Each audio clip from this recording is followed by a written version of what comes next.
Aftermath. Chapter 1. Revenge. It rattled violently, creating a small crack along the shell.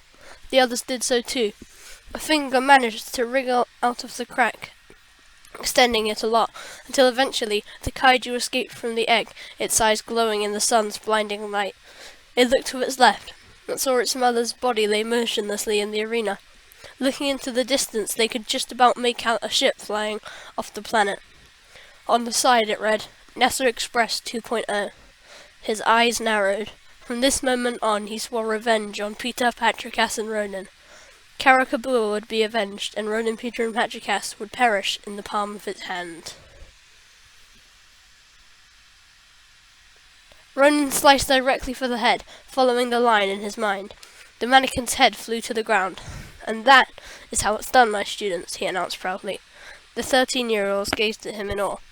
"Your turn." Ronan left the room and left the kids chopping up mannequins. He leaned on the balcony of the temple, looking down on John and Bill arguing over the last bit of sushi. Just as he was about to go and get popcorn, he received a call on his phone. He pulled it out and looked at his screen. It said, Patricus. He accepted, rather confused, and put him on speaker. "Hey, Ronan, buddy, I think you should go over to California. There's something you should see," stuttered Patricus. I'm on my way, buddy," he shouted while running to his jet. When he arrived, he greeted Patricus with a handshake and followed him into the forest. "Wow, this place really reminds me of that planet's forest," observed Ronan.